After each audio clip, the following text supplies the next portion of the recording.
and has not done. Oh, thank you, Emma Beth.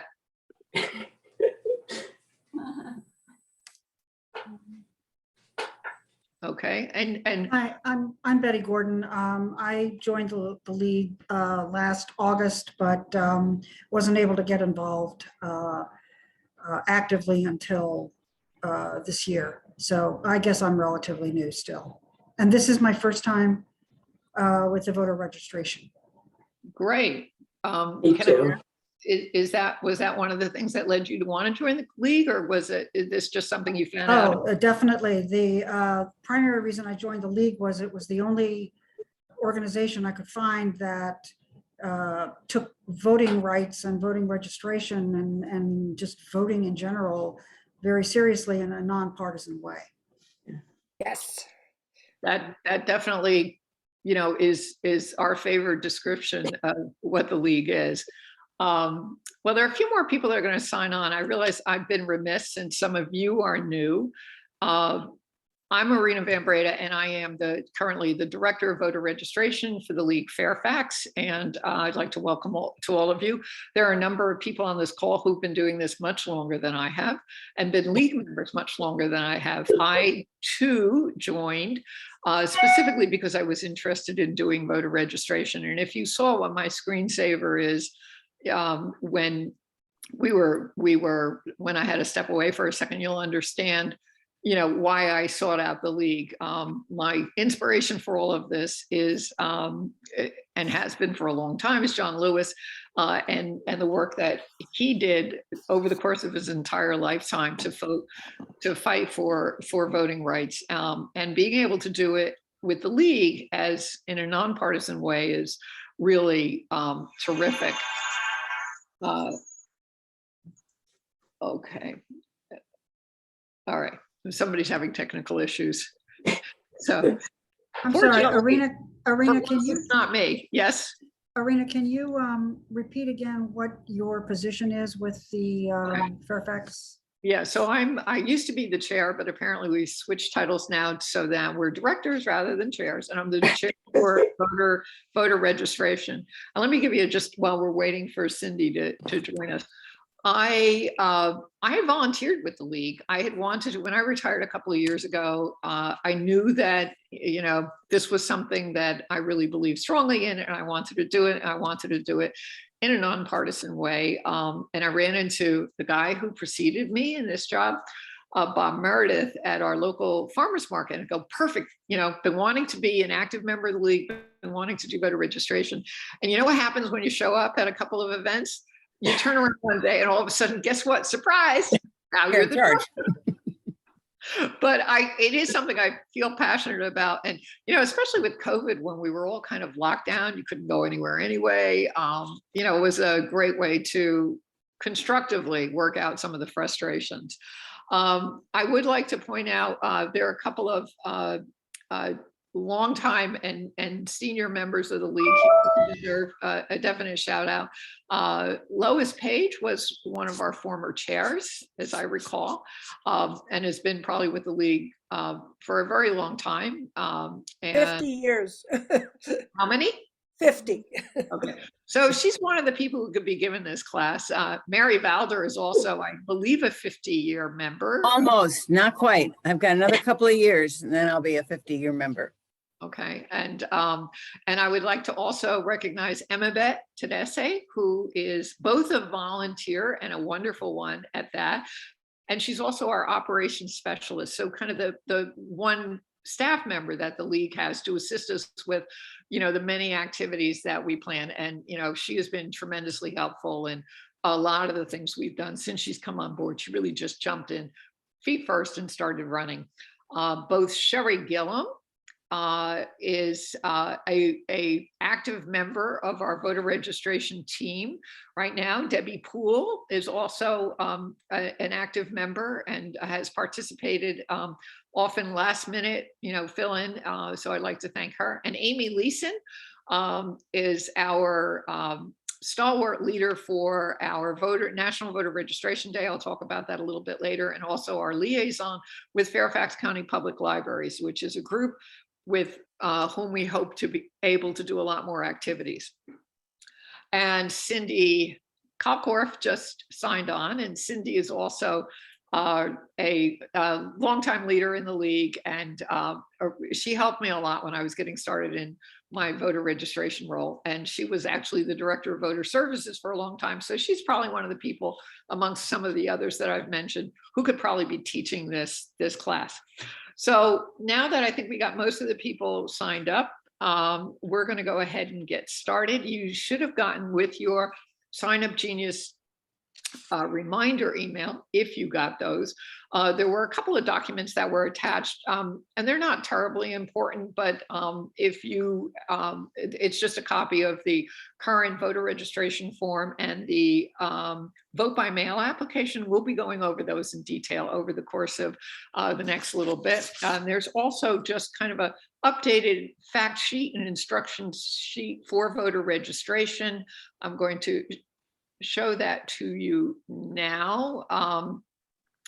And so you can refer to that. If you did not receive it, if you had problems with your Zoom link, your Sign Up Genius link, let me know in the chat, and I will try to get these to you afterwards. And the one thing that's on here that is not otherwise mentioned during the course of the events, and I wanted this to be available to you in a hard copy format, is just things like deadlines for this coming voter season. And the first date you need to be aware of is that June 21st, there will be a primary. Only one party is having a primary, the Democrats, and there are several Democratic congressmen who are going to have primaries. So we will be wanting to get information out about how to vote during that and get people registered who want to vote in that. The Republican Party is having another process. It's not a primary, and I'm not quite as familiar with the details of that. So if people want to know, you can definitely just refer them to the party websites if they'd like to know.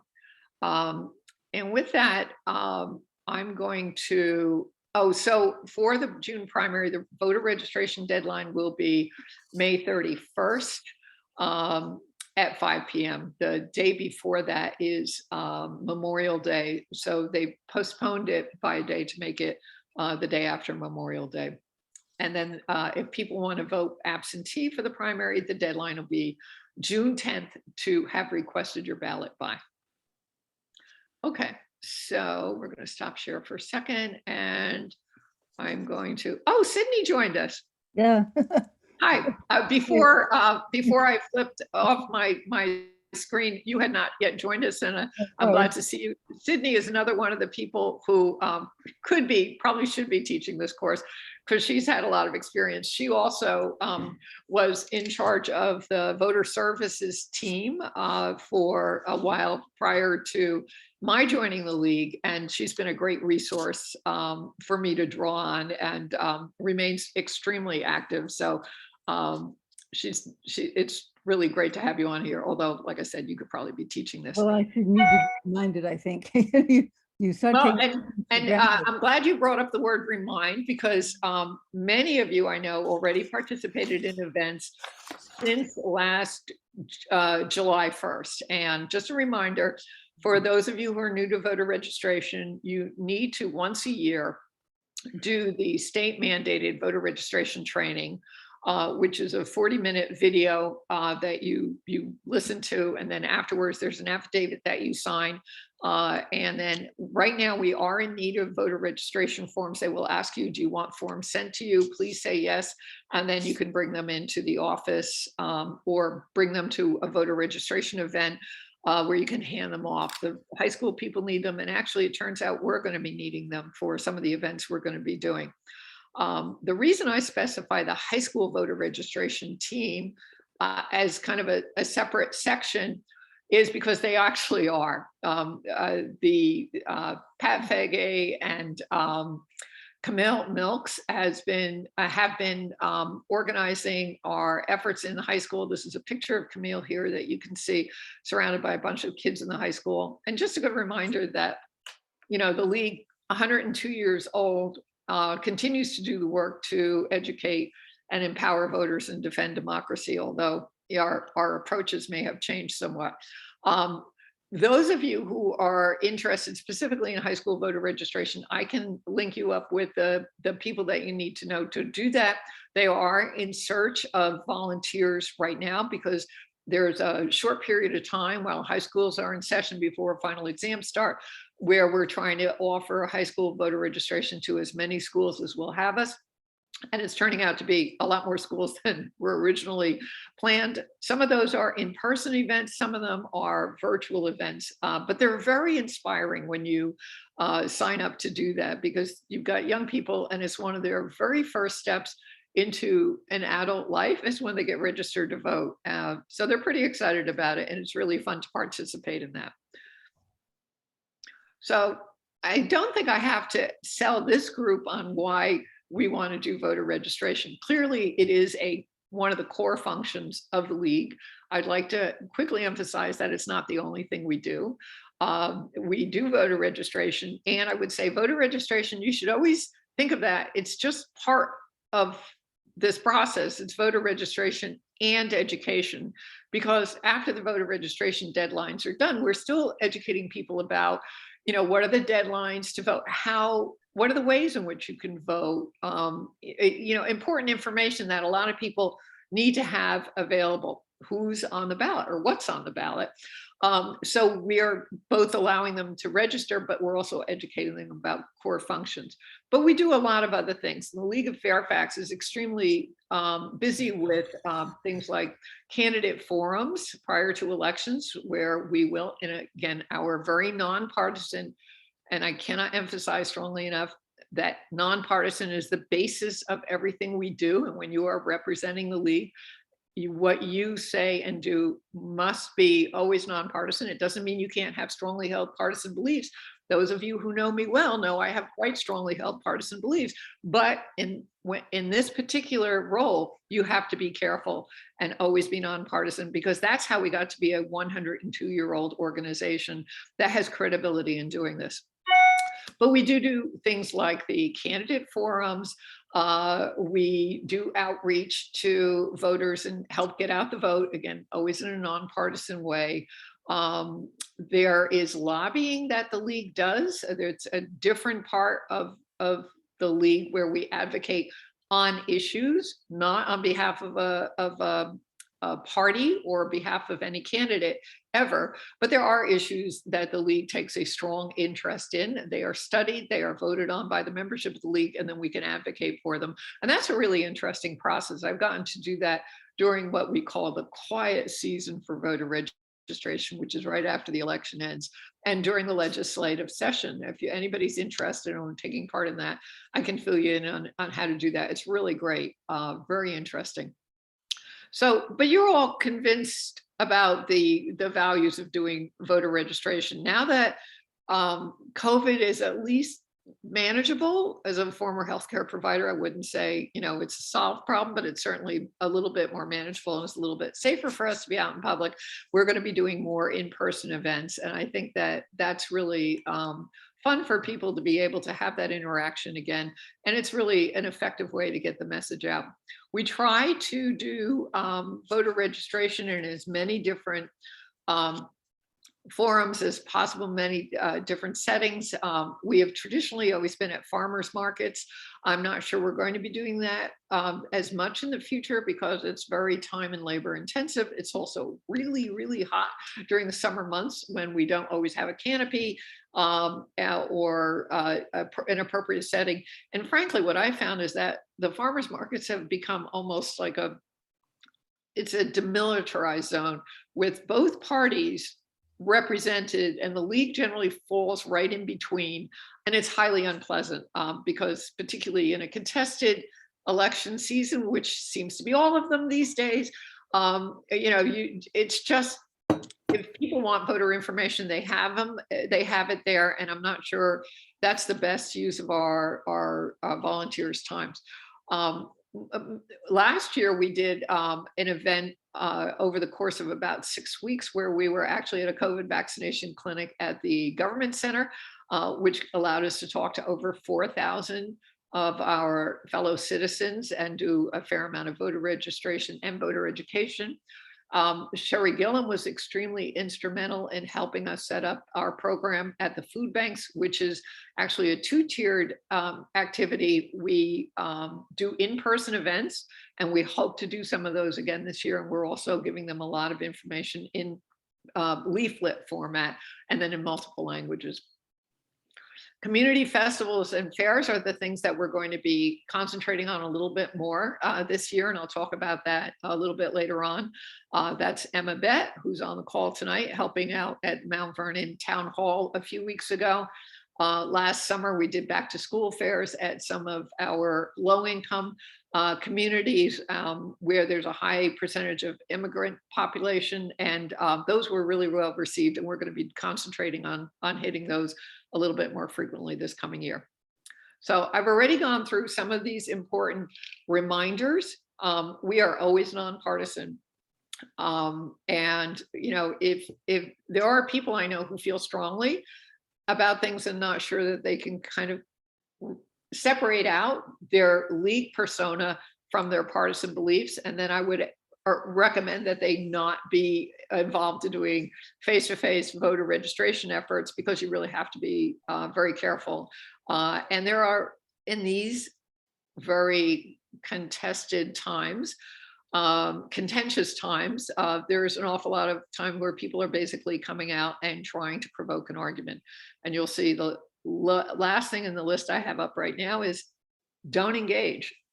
That's not your role there. You're there to answer questions. You're there to represent the league. I would encourage you to please make sure you are wearing a league identifier. Normally I have on my t-shirt when I do these kinds of things, but today I was out at a different event, so I'm wearing my league pin. If you can see it, there's always something going to be available in the supply bags that we give you. And if you don't have a pin like this or something else that identifies you for the league, if you can see me on the screen right now, I'm holding up. There's a little sticky that will easily peel onto, attached to your sweater or shirt or whatever, and then is easily removed. So I encourage you to make sure you're identifying it. Stephanie, did you have a question? Do you want to wait until, was it something you need to? Well, I was just going to ask how we get those identifiers. That's all. Okay. You will, one of my jobs is to make sure that everyone is fully prepared at any event where you're working for the league. So we make sure there's going to be a nice little handy, let me just stop so everybody can see me. This is a nice little bag. You're going to get them in red or blue. They will be available for every event that you're doing. And sometimes we have to work around a little bit trying to figure out how to get those materials to people, but we will make sure that they are available for every one of the events. And there are all kinds of goodies in them. And one of the things that's in them is this, the little sticker that I showed you that you can wear. So, and we may also have, if we're doing tabled events, we have a tablecloth that identifies you as the league, and we may have some other goodies, but still trying to make it in a package that people could actually carry things back and forth to their car. In the bag that you will have for every event, in addition to the identifiers, is resources. One important proviso or reminder is that if you're doing an event and someone asks you a question and you don't know, please don't guess or say, I think, if you don't really know. We are going to have, and again, I'm going to just stop this so you can see, this is a little folder, and this will be at every event, and inside there are multiple pages of resource materials that will answer a lot of frequently asked questions about specific things that can come up, like for military voters, how do they, or where do they register to vote? College students, we'll be talking about them a little bit more. Important information about why elections are actually secure, and this is something Sydney drew up last year and it's been very helpful in answering questions. But those kinds of resources will be available in your bag. So make use of it. And if you don't know, then you can always refer people to the several websites that we will have.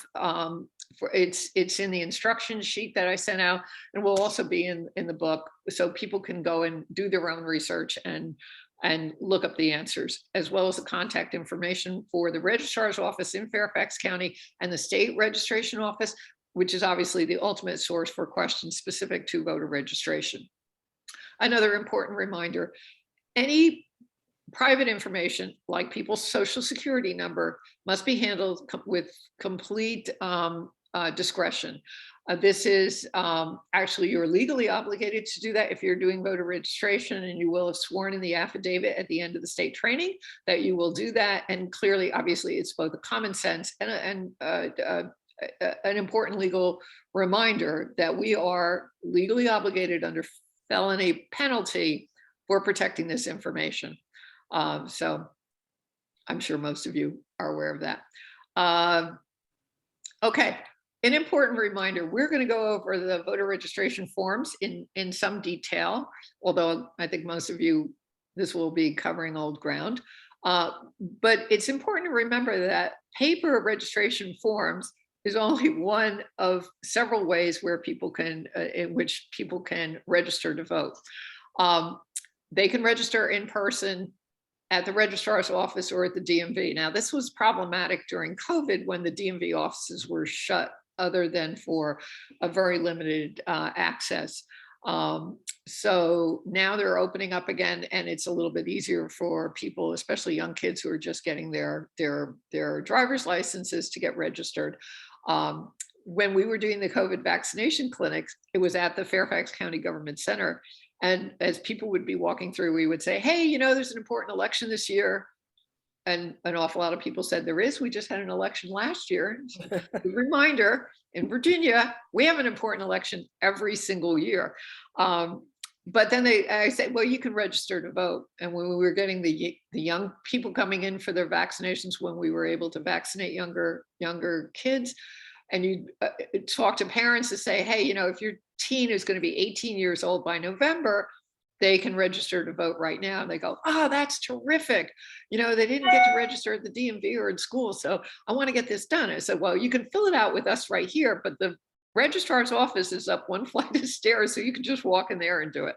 And we did send a lot of people up there to get registered to vote. But remember, it's you know, it doesn't have to be on a paper form with us. Online is a very good option. It's actually a very fast and secure option. And I suspect, as we're doing more voter registration at the colleges in the area, which we are hoping to do, we will be doing more, encouraging more young people to register online. And we have ways to do that that make it both easy and quick for them. They don't want a piece of paper. They don't want a handout or a flyer. It's like something they can grab with their phone and walk off and get it done.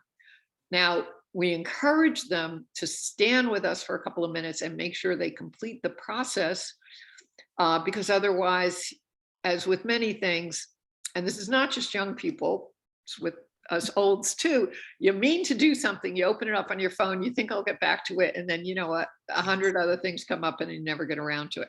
So we do make it easy for them to do it, but we do encourage them to complete the process in case we can answer any questions for them before they walk away. The QR codes has made this particularly easy. And what's really nice about it, I mean, ultimately we want people to register to vote, but it's really great if we can track who we are getting to register to vote. The numbers do matter. When we are doing things like grant applications or filling out reports on our activities, if we know the number of people we brought to the state voter registration portal, which we can do through these QR codes, we get credit for that as a league. So, you know, just be aware that this is both a valid and a actually highly useful for us way to track what we're doing. And the QR codes will be on our signboards if we're using signboards. They will also be on our paper flyers and things that we'll have at different events. And if you can see on the slide on the right-hand side, there's a young woman who is just grabbing a picture with her cell phone that will open directly to the state Department of Elections citizen portal, and she could complete her voter registration right with that one click. Then she has to input the information. An important reminder for those who want to do it online that you need your DMV issued ID or driver's license, which is the same thing. For those who are non-drivers, you can get it just identification that is issued through the DMV in order to use the portal to complete the registration online, in addition to your social security number. So that is the one downside of it, because most people, at least of a certain age, know their social security number by heart, but they probably don't know their driver's DMV ID by heart. Okay. So this is the paper voter registration form. This is the third way to get registered to vote.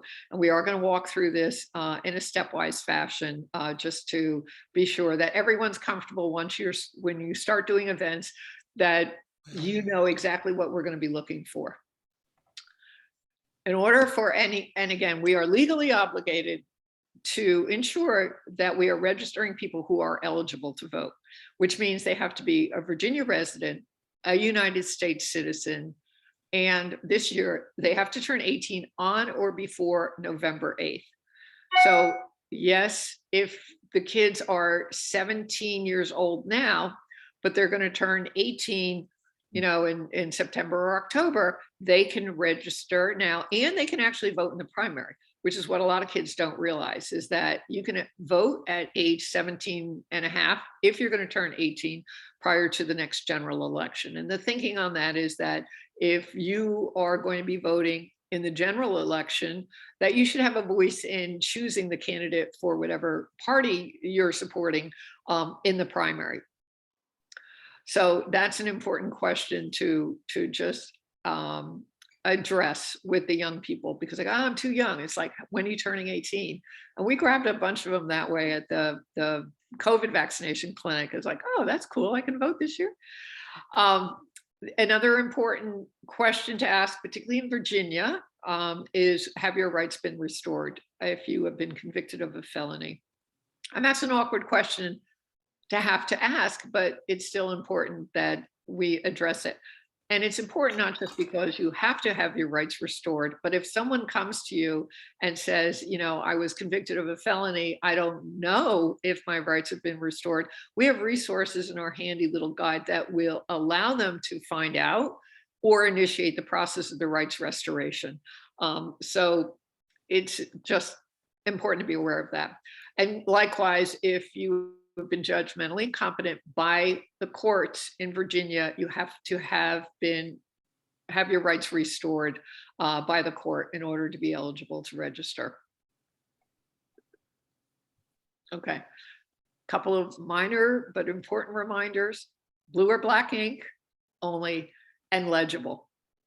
You know, it's amazing. Well, and I'm not talking now just about the kids. One of the things we were asked, invited to do by the registrar's office this past year, because they were terribly understaffed, was that at a lot of senior citizen residences, people will have moved or their addresses changed. They needed help with updating their voter registration forms or applying to vote by mail. And those were other applications where legibility was often an issue. You cannot alter anything, pre-fill out or alter anything on a form. However, if the voter or the registrant directs you to do that so that you can fill it out, save a little time, make it a little more legible, you are able to do that. You cannot obviously sign for them, but you can assist them with the filling out of the form. So that is, a lot of people I think are very concerned about, well, I don't want to touch this form, it's got to be done by them. No, that's not true. You can help them fill it out. They have to sign it on their own. You cannot discriminate. If someone wants to register to vote and they meet the criteria, and it is not for us to judge whether if someone tells you, yes, I'm a citizen, yes, my rights have been restored, we don't question that. That's not our role. But you have to make clear to them that those are the criteria. But anybody who wants to be registered to vote gets registered to vote. That's part of our nonpartisan motto, and it's actually legally required. And then again, we will go over this, but there is a receipt at the completion of the process that we must make sure is offered to every one of the registrants. So we're going to just go over this. And again, most of you will have, is there anyone on the call who has not yet done the state training? And I can't see. So Emma Beck, can you tell me if anybody raises their hands? Yes, I haven't done, You haven't done the state training yet. that's what you're talking about for the voter registration. Is that what you mean? Yeah, there is a state mandated voter registration session. It's a video. It takes about 40 minutes. If you haven't done it, I'll make sure you have the link to that. But you will have needed to have done that. And then everyone who's already done it, and we'll try to remember to send out a reminder, will need to redo it after June 30th, because it expires on June 30th every year. Yes, Lois. I haven't done it yet this year. Okay. Yeah, does any way of checking? I keep taking that There is. thing and I never know. There is, if you, actually, here's the bad part of that. You have to listen to the video training, and there's a part of where they tell you where you can see if you've been already registered for the year. And I can try to find that link for you and send it to everybody. Personally, I'd like to wait till July 1st. But Well, you could do that, but then you won't be able to do any of the fun things we've got planned in the next couple of months. I You miss out on those. So, okay. So I guess it wouldn't hurt. It would be fun to listen to it again. Well, okay, so I will tell you my little secret about that. Okay, I'm from the northeast part of the country. I tend to talk fast because, you know, you grow up in the New York area, you learn to talk fast, and then, you know, you learn to listen fast. So there's a little setting you can do on the YouTube video channel, which allows you to speed it up to like 1.25. So now you're down to 30 minutes. And trust me, it helps. I do a lot of audio books when I'm out walking and things like that. And sometimes you get readers where they just take their lovely, sweet time. And I'm like, I got to get through this book. Let's speed it up so you can adjust the speed on things. No idea. Okay. Okay. And Emma Bet was kind enough to put a link in the chat. Thank you, dear. And Sydney, did you have a quick question? Well, if you already did the voter registration training last year, you don't have to do it again until the next July. Right. Oh. If you did Already it, done it, which I thought you did, Lois. You don't have to do it again until July. It's after every Well, July 1st. You no. have to do it. With my brain and all, I'm not sure. I guess I should put it on my phone when I take it. and then- I can look it up for you, Lois. Okay. All right. All right. There's the- Okay. So I'm going to leave the questions in the chat for now, and we will get back to those. Where were we? Okay. So they have to check citizen, yes or no. They have to fill out their full social security number. If they don't have one, they got more problems than we can help them with, but they have to check no social security number, and the registrars will be in touch with them. Date of birth, particularly for young people, it is important that they fill out the month, 2 digits. It's 06 if the birthday is in June, not just 6. And for people who may not be American born, a reminder that a lot of Europeans use a day first, then month, or It's actually the entire rest of the American world. way. It's month first, then date. But so just double check, you know, say, okay, your birthday is, you know, that is correct, right? It's 12/06 if it's December 6, not 6/12. And a lot of people get that goofed up. And then the full year, 4 digits, not just the last 2 digits. Gender is optional. It's on the form and because there is a requirement that they have it on there, but it's not considered a problem if it's left off, even though it is asterisk. And what I always do is whatever, you know, however you, whatever gender you identify as is fine, or you can leave it blank. Oopsie. Okay. Last name, legibly and the full last name. If they are from a culture that often uses two parts to a last name, they gotta have both parts. Men have to circle junior or senior if that applies. First name must be the full first name, not a nickname. You can't go by, Meg or Peg if it's Margaret. It has to be Margaret. So just say, how does this appear on your driver's license, on your legal papers, your full first name? Middle name has to also be the full middle name, not an initial, unless their middle name is an initial, like Harry S. Truman. Was it he? Yes.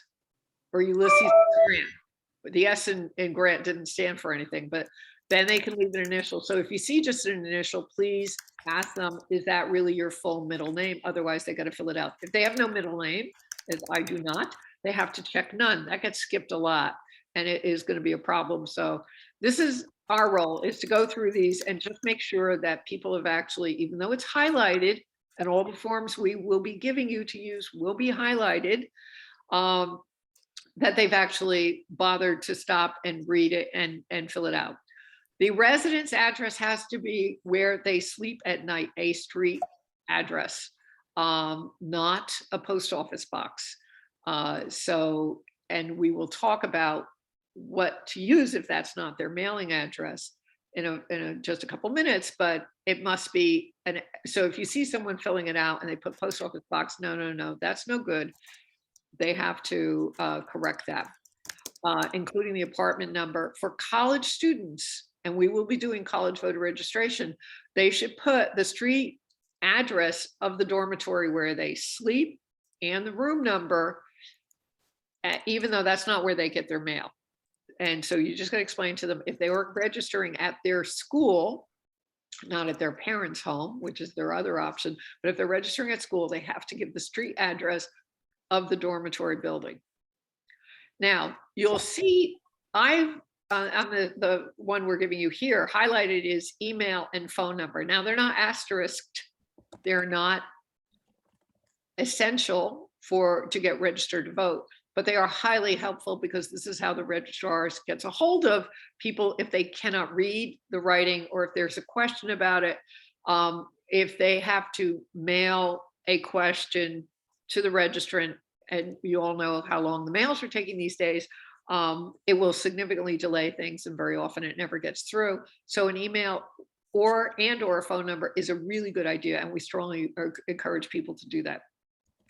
If people have concerns about the information, you can tell them, you are certified by the state to be doing this work, to be collecting these forms. It will be going directly to the registrar's office. It will be protected the entire time, so that they should feel comfortable with doing this. If they really still aren't comfortable, say, okay, we have the online option, and show them how to do that. And here's that question about, have you been convicted of a felony? They have to check no, and don't let them submit their forms unless that's been checked one way or the other. Now, the next section is important because this is where you get to put in the mailing address if the address of residence was not where they get their mail. The address of residence is important because that's how they determine which precinct and which congressional and House district that person is going to be voting in. And you pick you vote for your legislature depending on where you live by your address. So you have to give them that address. If you don't get your mail there, like college students or people who are serving the military or homeless people, then they can put in a mailing address or a contact address in here, and that can be a post office box. So this gives you the option to do that. And if they do that, then they have to check one or another of these boxes as to why they're giving a post office box or an alternative address. College students should check the second box and then put in here that they're, let's see. Oh, because their address is not serviced by the Postal Service. So, and then that that additional section below are the people who have their addresses shielded from public disclosure, and they have to check what any of those are. That's come up relatively infrequently. But the college students do the second box if their mailing address is separate from their dormitory address. Okay. And then, very important, it has to be a signature. And this, you can help them fill out that information prior to this form without any concern. The signature obviously has to be theirs. And the date, again, in the full format, month, date, and year.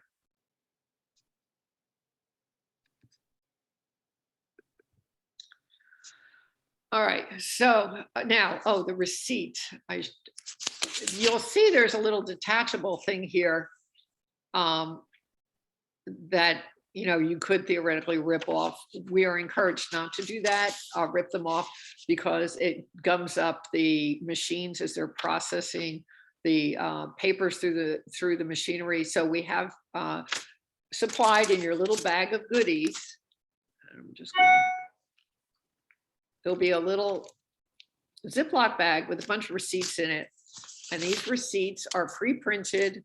It's exactly what's at the bottom of the voter registration form, but it has the league's name and address on there and a contact phone number. All you have to do is fill in the date. If you expect you're going to be doing a lot of voter registrations that day, go ahead, you can fill that part of it out. But just make sure everybody walks away with a receipt, please. Again, that's part of our legal responsibility under this. There's a question, Arena, in the Aaron Anthony regarding, whoops, oh, I can't see it anymore.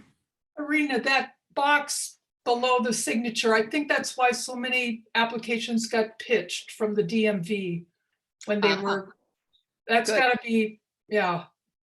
The only underneath the signature, it says, I'm checking this box because I have physical disabilities, you know, but so they, Okay. no one should be checking that unless they actually have a physical disability that keeps them from being able to sign. Gotcha. Okay. I knew there was a tiny little thing that was throwing things out. Okay, this is good, I'm cool. So, and that is the problem with the reason you need the DMV ID number or your driver's license to register online is the registrars, the state Board of Elections imports from the DMV the signature they have on file, because everybody who's got a driver's license got a signature on file, and they use that. You know, I don't want to even, thank goodness we do not at present have signature matching in Virginia, because for many of us who got our voter, you know, our driver's license many years ago, heaven knows what that signature looks like. But the only time anyone needs to check this is if they cannot actually sign. They have a physical infirmity. I did want to point it out, it was hidden the way my screen was set up earlier, but there is box 5 here, which is, this is not mandatory, but if someone is previously registered in another state, as you know, we have a highly mobile population here, a lot of transients coming in and out. A lot of people are already registered and need to be reminded that they must re-register every time they've moved. If they've come from another state, they should put in the 2 initial code for that state. And that just allows the Department of Elections to contact that state and let them know. It does eventually show up in the system anyway if somebody's registered elsewhere, but it just facilitates that. I also tell people if they are applying, they're registering with you because they've moved, which they have to do. They have to go through this form, just like they're registering for the first time. Just put Virginia in there, and that will allow the registrar to recognize that, okay, this is someone who's moved within the state, and get you assigned to the appropriate jurisdiction. Now, once you've carefully gone over those forms, and sometimes it's really busy, and do the best you can. Try not to let any glaring omissions go by. Don't miss signature. Don't miss, are you a citizen? Just do the best you can. We are not, liable for incomplete or incorrectly filled out forms, but we really like to minimize it because that's why we get brownie points from the registrars, and we want to stay in good graces with them. What you will do at the completion of your event, and most of the time you will be paired with someone who is well experienced in this, so you can kind of learn from them, but I want to go through the process so take all the forms that you've collected in it, put them in alphabetical order, and then we will give you a form that looks like this on your screen now. And this will be the list of completed voter registration applications that you collected for that day. Put the date at the top, and all you need is last name, first name. Put the date at the top, put your name and a contact phone number. And here's what we'd like you to do. We want 2 copies of this. One goes to the registrar with the forms neatly arranged in alphabetical order. And there will be an envelope for you to put them in to give to the registrars like that. But we also want a copy for our records. And what has proved easiest, if you're doing this and you want to go and drop them off at the government center promptly, we have legally within 10 days. I always encourage people, if you can do it sooner, that's better. If you have a problem with being able to get your voter registration forms in a timely manner, contact me and I will arrange to pick them up. Never leave them with someone you don't know. Never leave them unguarded. They've got people's social security numbers. We don't want to hear that a whole bunch of social security numbers were found on a metro somewhere because somebody didn't remember to handle them carefully. So just hang on to them and then contact me and I will arrange to get them and get them into the registrar's office. We would like you to send us a copy of this form with the names on it. So we have that. If someone uses our little receipt and said, yeah, but the League of Women Voters got me registered and now you're telling me you don't have the registration form, we want to be able to refer back. Easiest, I think, is for people to just take a picture of this registration sheet with your cell phone and send me a copy of that. If you can't do that or you're not comfortable with that, you can make a copy of it with your printer at home or however else you want to do it. And send that to me. But at some point we need to have a copy of the name so we can double check and we can have on record who we've registered to vote. Does that make sense to everyone? We will, on the envelope and on the form will be the address where you need to turn in the forms. We're also going to just briefly look at the absentee ballot application. Again, this really becomes more of an issue as we get closer to the general election. But I want to be sure that you were familiar with this because people may say, oh, I'd like to be able to vote by mail. How do I do that? Well, we have a bunch of these, and these will be available in your bag, and you can help people fill this out. We'll go through that in sections. A lot of the same rules as before. It has to be legible and complete the information as required here. This first section in the darker blue is mandatory. They make birth year optional. I tell people, the more information that you put in here, the quicker they're going to find your record and you will get your mail-in application, your mail ballot mailed to you. It will be by state law mandatory the last 4 digits of the social security number be on this form in order for them to process it. So make sure people are at least putting the last 4 digits in. We have the nice option now that you can be on the permanent absentee list. So you see in number 2 here, permanent absentee option. And again, when we were doing the senior citizen residences, when you told people that they didn't have to worry about filing this form every single year, they had to remember to request their ballot in order to be able to vote, but they could ask once and just be assured of getting that ballot mailed to them from there on in. They were delighted. So for a lot of people, this has been terrific. Now, I will also warn you that there is a possibility the legislature may take that back that was proposed this year. It did not pass this year in the legislature, but there is a possibility the permanent absentee list will go away, which would be unfortunate because we just promised a whole bunch of senior citizens they could get on this once and never have to worry about applying for their mail-in ballot. But this is the way of the world. They only have to, we don't identify or register by party in Virginia. This is the only time this becomes an issue. If you want to vote in a primary, you have to pick one or another party. You don't get to double dip and vote for both in the Democratic and the Republican primary. So here's where they have to pick. If they don't want to vote in a primary, then they can just say, I don't want to receive ballots for the primary.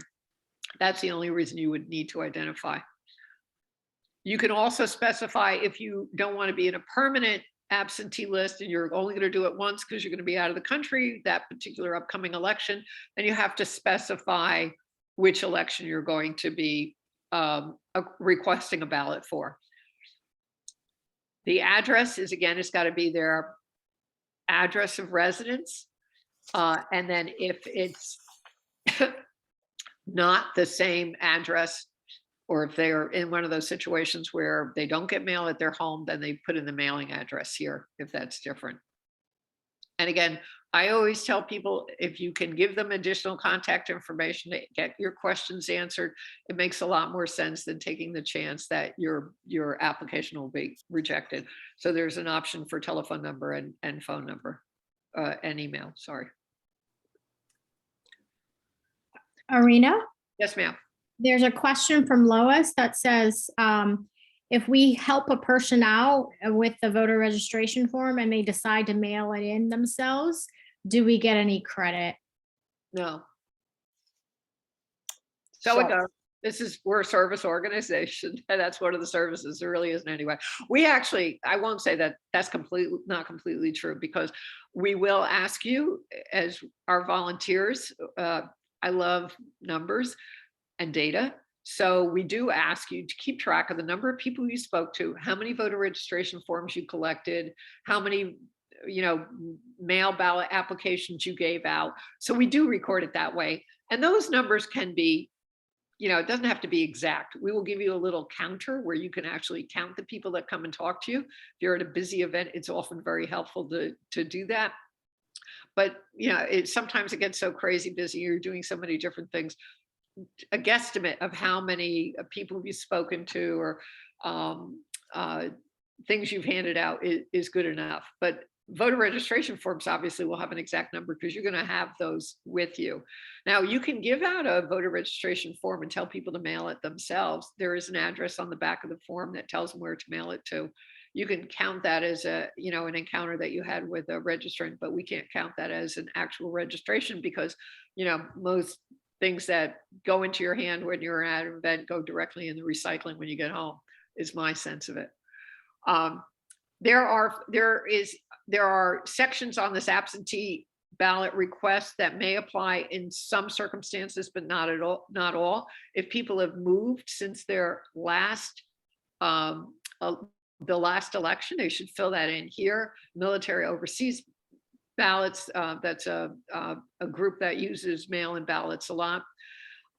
For people, again, in the senior citizen situation and other disabled people who may require assistance with filling out their ballot, there is a checkbox for that if they are going to need assistance with completing the ballot. And that's important because they want to make sure that when those ballots come back, that this actually matches up with the person who's requested them. And whereas before on the voter registration form, I said you can help someone with filling out the voter registration form as long as they're signing it, that's fine. The same thing is true with this. If the voter must sign here, and if they cannot, then you have as the assistant filling it out for them, swear, tell them who you are, what your address is, and you swear and affirm that you have done this on behalf of someone else because they were unable to complete the form themselves.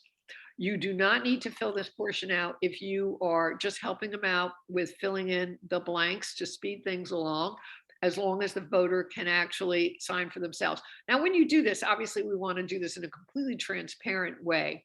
So I usually do a verbal confirmation. It's like, I'm putting your name. This is the correct name, correct?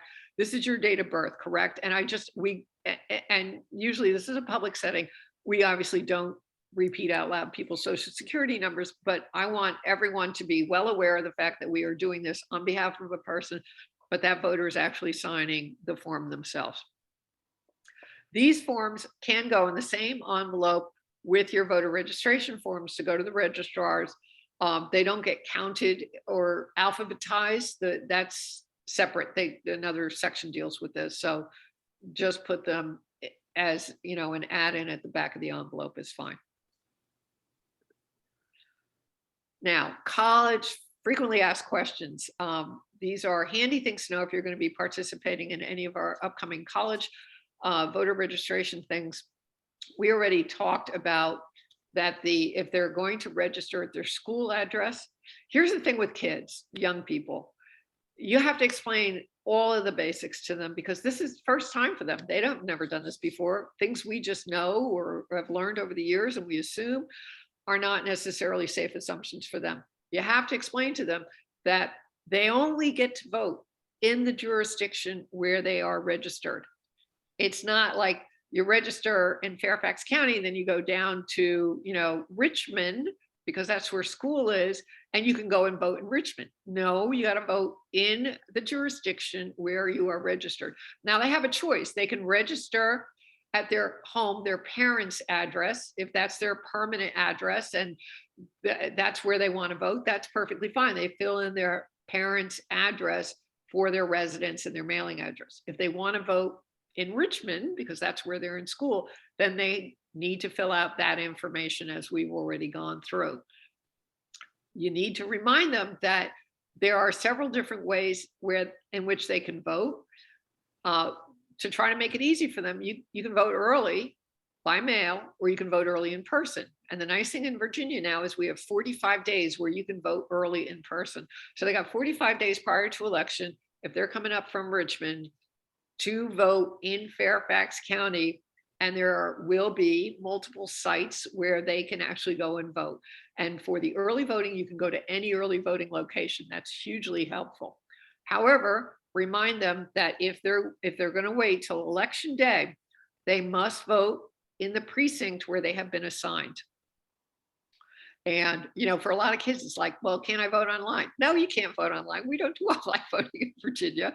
And yes, you have a lot of options, but just remember that your options get narrower and narrower and much more geographically constrained if you wait until election day. So we'll be doing educational things to try to inform people about this, but just give them that heads up.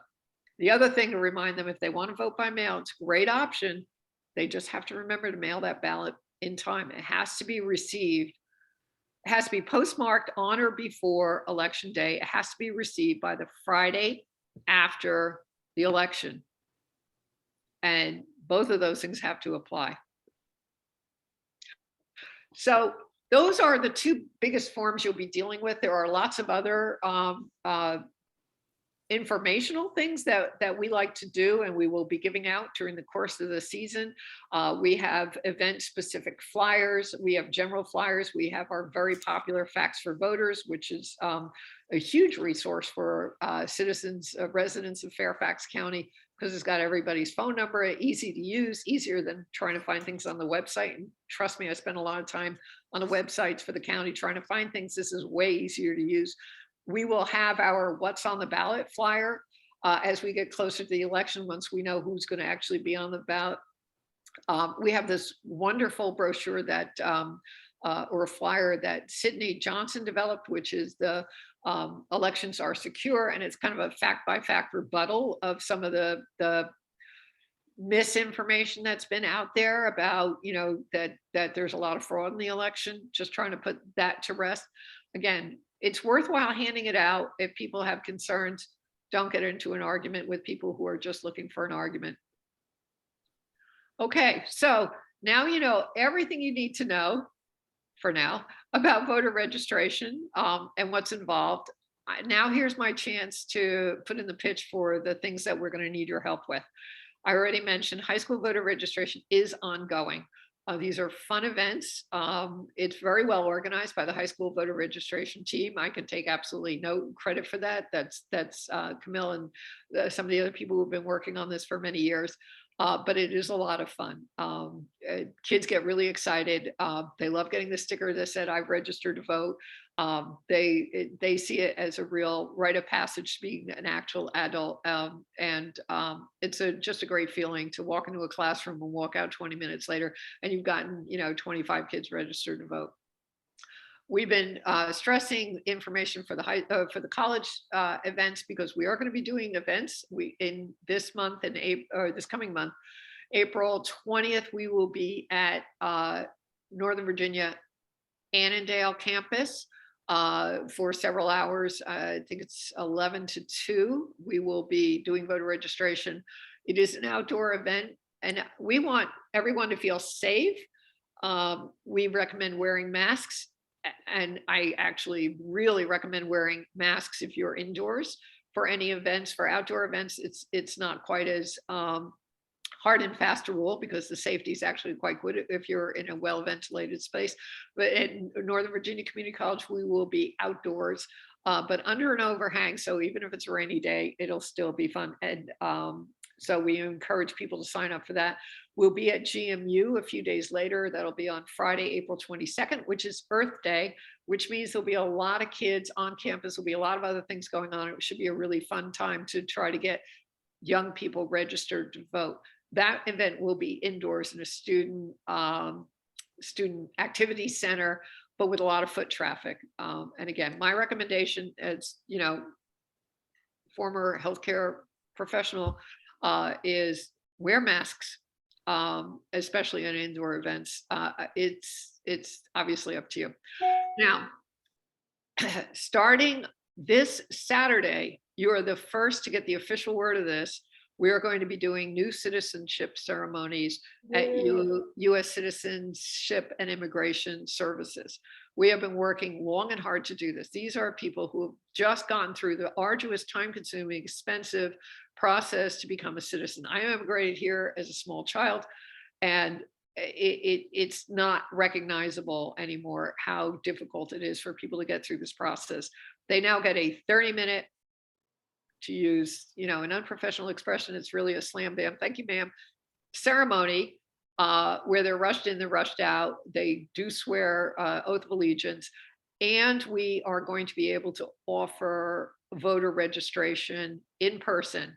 They have not let us do this for the last 2 years because of COVID, but this is a wonderful group to try to get registered to do. It is going to require a fair amount of woman power. And so I'm asking those of you who are comfortable doing this, particularly if you've done it before and you're comfortable with there'll be indoor events, it will be somewhat crowded. Please let me know because we're going to need a fair amount of help. On Saturday, there will be events going on starting at 7 a.m. running till 3 p.m. and they will have 480 new citizens processed through that. And I know that's not everybody's cup of tea, but I think it's a lot of fun to get people registered to vote. So I encourage you to consider it.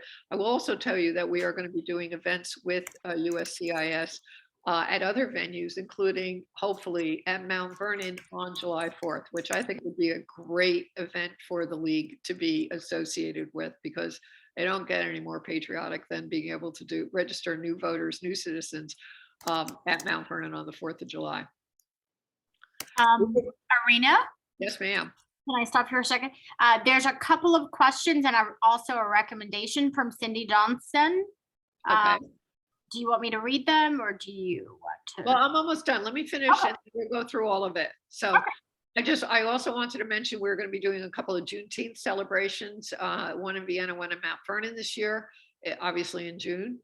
And to remind everyone that we have, this is our single biggest event of the year, and that's the National Voter Registration Day, which it's a national event as per the name, but in Fairfax County last year, the Fairfax League fielded a team of 68 different people, individuals at 23, all 23 Fairfax County Public Library branches doing voter registration. And while there weren't an awful lot of new voters getting registered, we did a lot of voter education, a lot of voter information. This falls in the early voting period. So people are starting to finally focus in on, oh yes, another election coming up. It was a lot of fun for many of our members. And this year it will be September 20th. And Amy Leeson, who's on this call, will be our leader on that event. And because of her efforts, it was hugely successful last year, and I expect every bit as successful this coming year. So look forward to that, please. And I just wanted to, this is Sherry, picture of Sherry Gillum and me at one of our food bank events last summer, in the heat of the summer. And as a reminder, we do have a lot of fun of these. Democracy is not a spectator sport. And we do encourage you to jump in with both feet and join us at some of these events, because it really does bolster your faith in the country and in our democracy. So with that, I'm going to stop talking and answer some of the questions on the chat. And let me just start at the top and roll through. Okay. Dropped off, Arena, was Sydney Johnson's recommendation to everybody at 7:32, Okay. which is, Oh, yes. Well, actually, Sydney, the mailers for mail applications, mail ballots are now postage paid. Yeah, they didn't used to be. Yes, But right. yeah. Right. that's true. Now, the voter registration forms, they have to Yeah, put a that's stamp right. on. Yeah, And that's, I generally, when people, say, well, I'll take the form, I'll fill it out. It's like, you know what? Then you got to mail it. You got to get a stamp. You got to get the right address. We'll hand it in for you. I really encourage them to complete the process with us, because that way, it gets done. Because let's face it, everybody's got a zillion things going on in their lives, and people are well-intentioned and do mean to finish up the process, but they don't always get to it. So we try to encourage them to finish the process with us so we can hand it in for them. Let's see. Okay, South Latino names, yes, or often it's two names, and they should give both, unless they have, all of their legal documentation, their driver's license, or everything else is only one name. It's whatever their legal name is. Let's see. Okay, we covered that issue. And we covered that issue. All right. next would be which address on the application determines the registrar's precinct? Their residence address. It depends, it's based on their residence. And I was just talking with the registrar earlier this week. Fairfax is a complicated area. It's huge, for one thing. We are by far and away the largest jurisdiction for voter registration, or the number of registered voters in the state, by a significant amount. I think the next one is the Newport News area, or Virginia Beach area, Norfolk, that's the word I'm looking for. And we are, I think, almost twice their size. So it's a large area, and we have a lot of confusing addresses. People say they live in Fairfax. Well, is that Fairfax County or Fairfax City? Fairfax City is actually, it's got its own voting jurisdiction. It's got its own registrar. Fortunately, Fairfax City and Fairfax County work closely together. So people register listing a Fairfax address, it'll get to the right registrars. But there are, say, I live in Alexandria is my address, but it's the Alexandria area of Fairfax County. It's not Alexandria City. It really does depend sometimes on, which side of the street. You may be in one district, like my state senator is Adam Eben, who is mostly up in Old Town. I'm closer to Mount Vernon. the other state senator in this area is Scott Serville, who's actually almost my next door neighbor. I can walk to his house in about 5 minutes, but his district is on the other side of the George Washington Parkway, so I'm excluded from that. So, and the registrars are really good at knowing which district is which, and they look it up in the state voter registration files to be sure. And as you know, we just went through a huge redistricting process. This is actually an important piece of information that I didn't get to earlier. So I'm glad to have an excuse to bring it up now. Every voter, every registered voter in Fairfax is going to get a mailing from the registrar's office this year. We don't normally, they usually give you a reminder, you know, the election is and blah, blah, blah, blah, blah. But they're going to give you a voter card with the new updated redistricted information for the future elections. Those maps were just approved within the last week or so. And they are going to get this all out, and they're going to get out in enough time. It should be, I think the end of April is what they're saying, so that people will have that information before primary voting starts. Early voting primary voting starts in May. So every voter should get an updated registration card giving you information about where's your precinct, where are you going to vote on election day. For the young people who are registering to vote now, the information they're going to get from the registrars. Oh, another important thing to remind you about, to answer that question, but let me finish my thought first. One thought at a time, Marina, just try to keep them in line. Kids will be given, new registrants will be given the updated information after the redistricting process. And until their parents receive the card that says, this is your new jurisdiction or your new district and your new precinct location, they may not correspond because the older registrations still have to get updated. So, but just in case anyone asks any question, I got this card, is that legitimate? You know, is someone trying to fake me out by giving me false information about where I have to vote? No, they're going to get it from the registrar's office. I expect we will get questions about this and say, no, that is actually because of the redistricting, you need to know about this. The other thing that it reminded me to say is that when you register someone to vote, they go, what happens now? Well, what happens is they're going to get something in the mail. And it's important, again, I think, particularly with young people who generally, I mean, they may go weeks or months without looking at their mail because they do everything online. Tell them to watch for, they're going to get confirmation of their voter registration in the mail. It used to be, they'd say 2 to 3 weeks, but let's be honest, that's not happening anymore.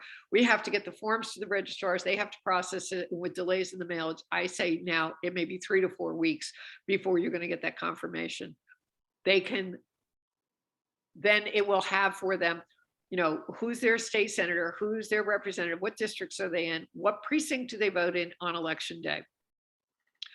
They don't have to wait that long. If it's close to the election, you can actually point them out. And we have this on all of our materials, the elections.virginia.gov website, which will take them to the citizen portal, and that they can put in their information. It will tell them if they're registered or not. Once they're in that state system, they can vote even if they haven't gotten the card. So that's important to know.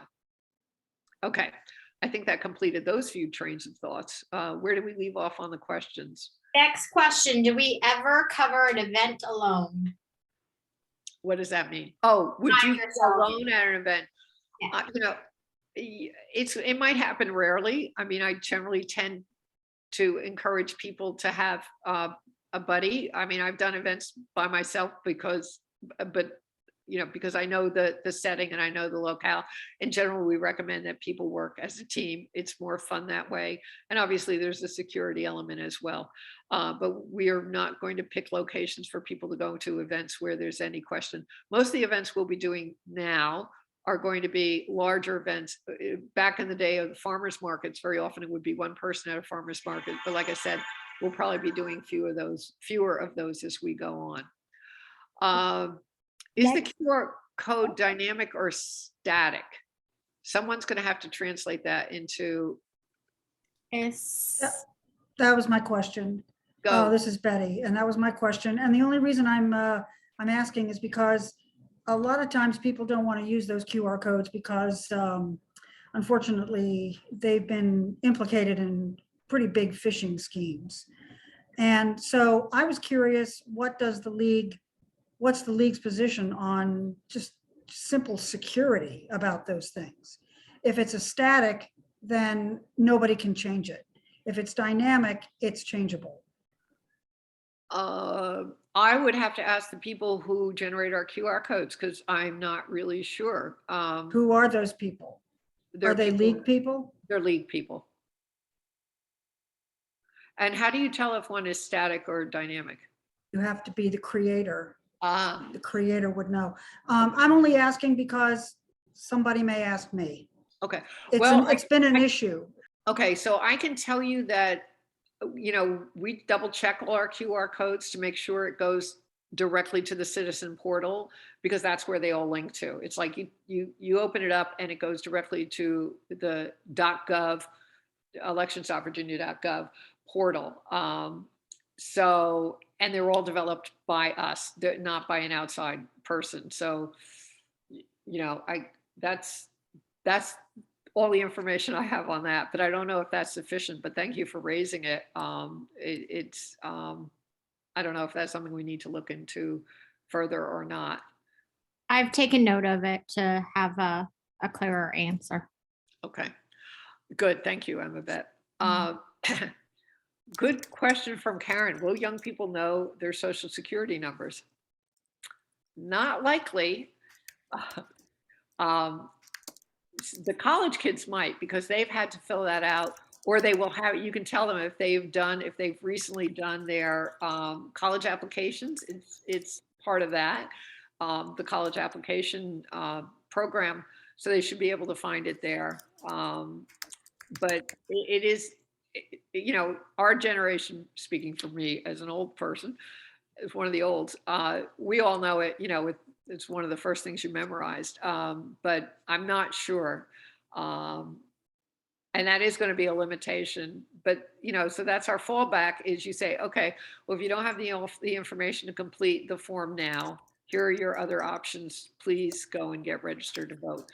And if they use the QR code that we gave them, if they do that eventually on the state website, we will eventually get credit for that. Where are the citizenship ceremonies going to be held?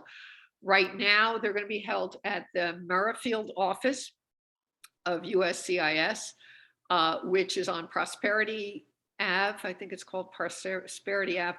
It's very close to the Dunloring metro station and basically a stone's throw from, if you know where the Merrifield shopping area, where the Angelica Theater, that district, it's right there. So for those of us coming from the southern part of the county, not terribly convenient, but if you're in the Annandale or McLean area, it's probably not hard to get to. And I would love to invite, anyone who would like to come in and participate. I can tell you this, the first one on Saturday is going to be a bit of a trial run because they were so resistant to allowing us to participate.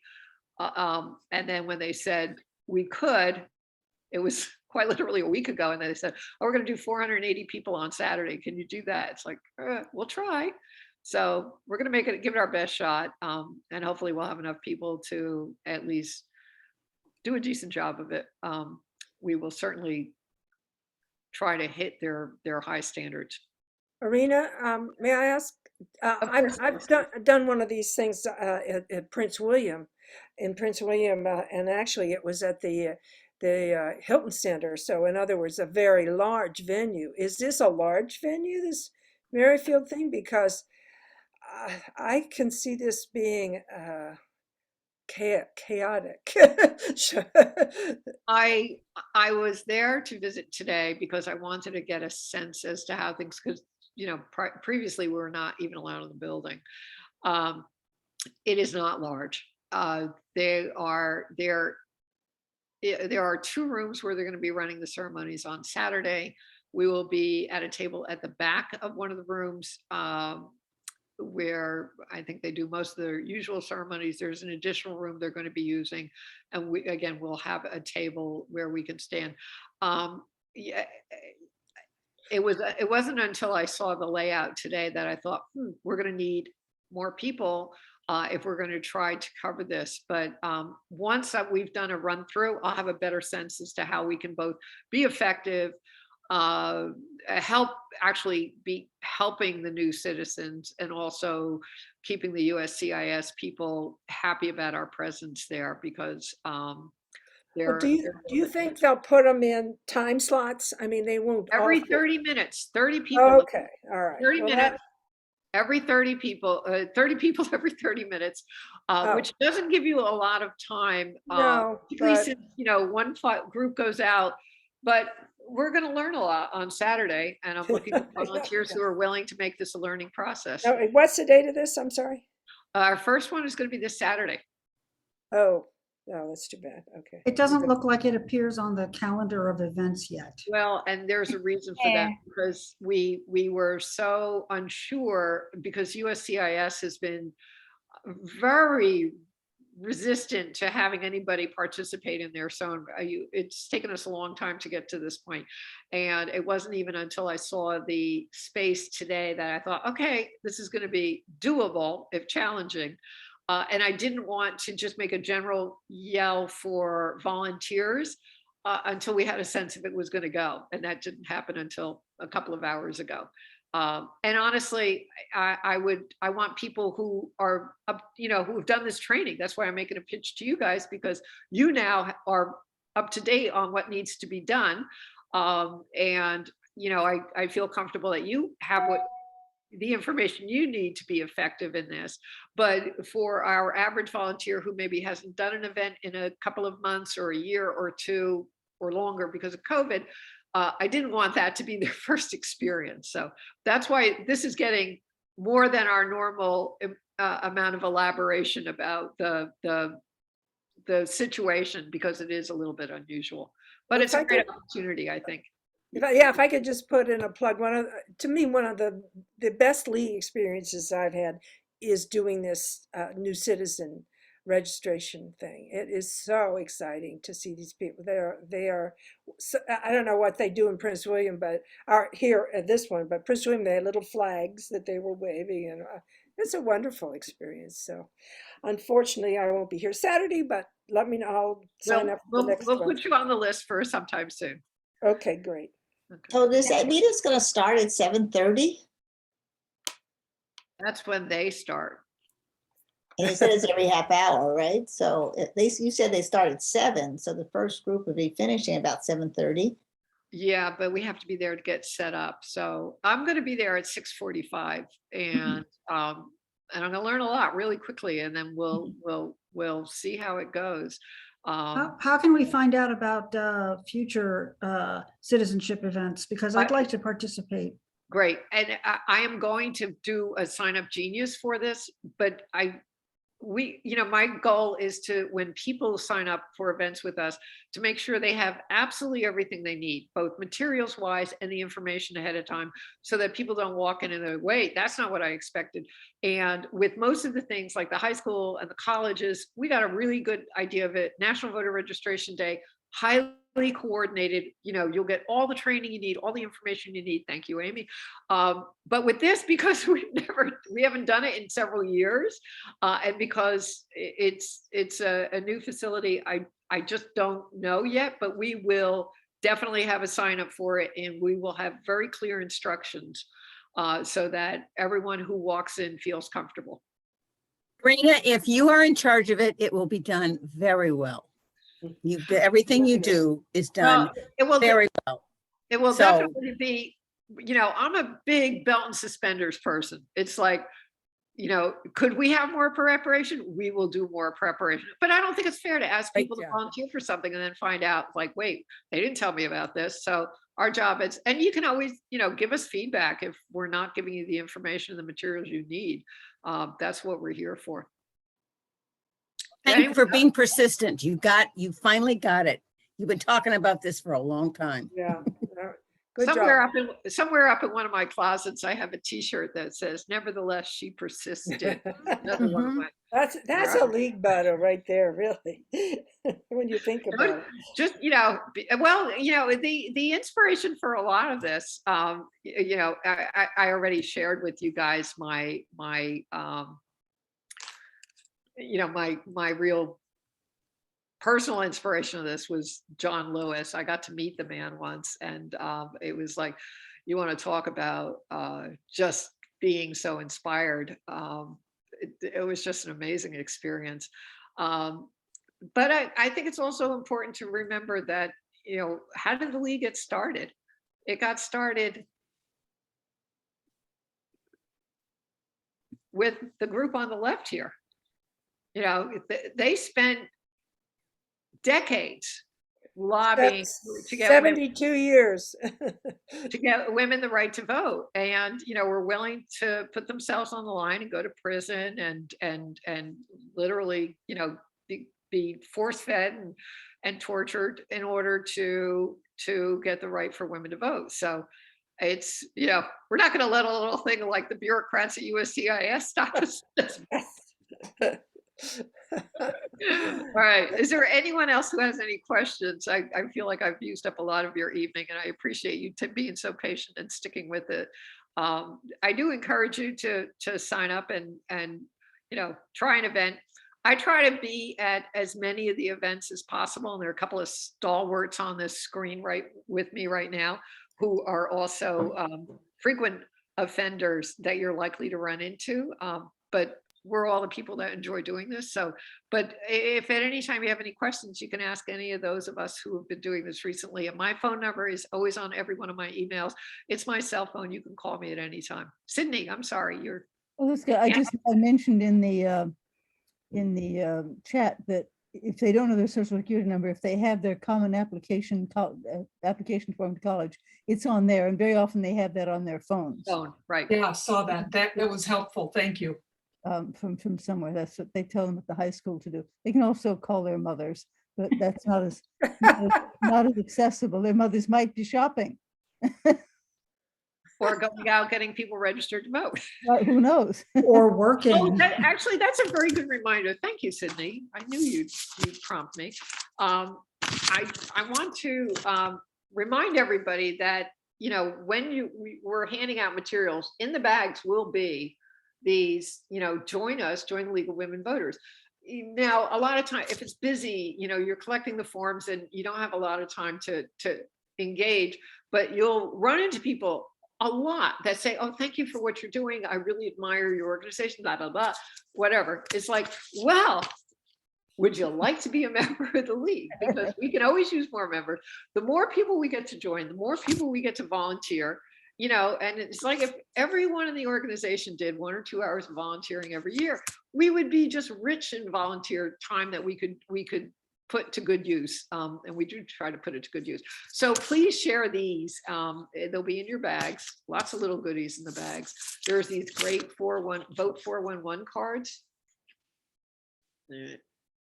That has, these are handy. They're nice, small size. They're sturdy. Hand these out. We have these in multiple languages: English, Spanish, Vietnamese, Korean, Arabic, probably a couple of others. These will be in your bags. So if people go, "Oh, I just don't have time right now," hand this to them. It will give them the information on where to get, who's on the ballot, how to register to vote, how to apply for a mail-in ballot. It's all on here with the website. So it's very handy. So like I said, we try to make sure you're well prepared. Call me. Rena, I'm sorry to interrupt. Before you sign off, did I hear you say you were going to send us out a list of upcoming opportunities to volunteer for voter registration? So, okay, great, wonderful. I want to get those on my calendar before it starts to fill in. Okay, yes. And we are adding things all the time. I can tell you, we try very hard to make sure that our most updated information is in the league newsletter. Comes out every Saturday morning.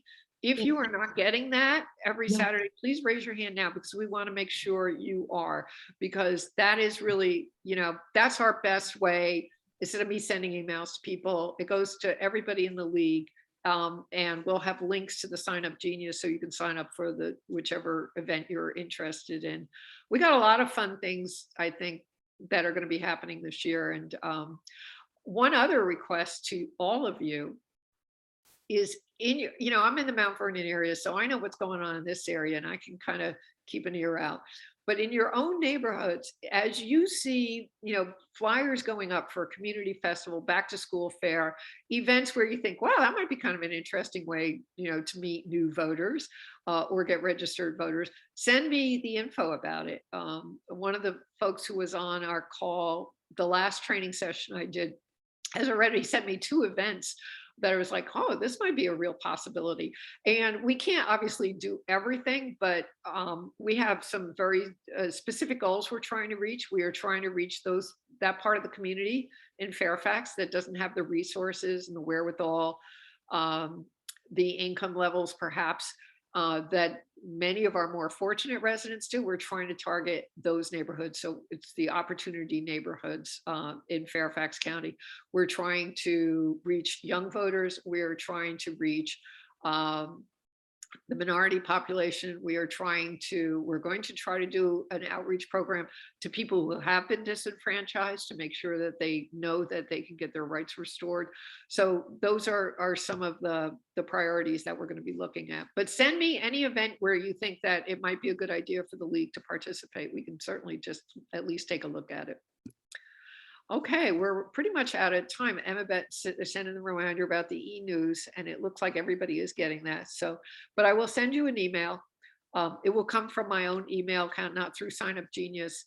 And if anyone has any other requests, I am easily reachable at Arina, ARINA, at LWV-Fairfax.org.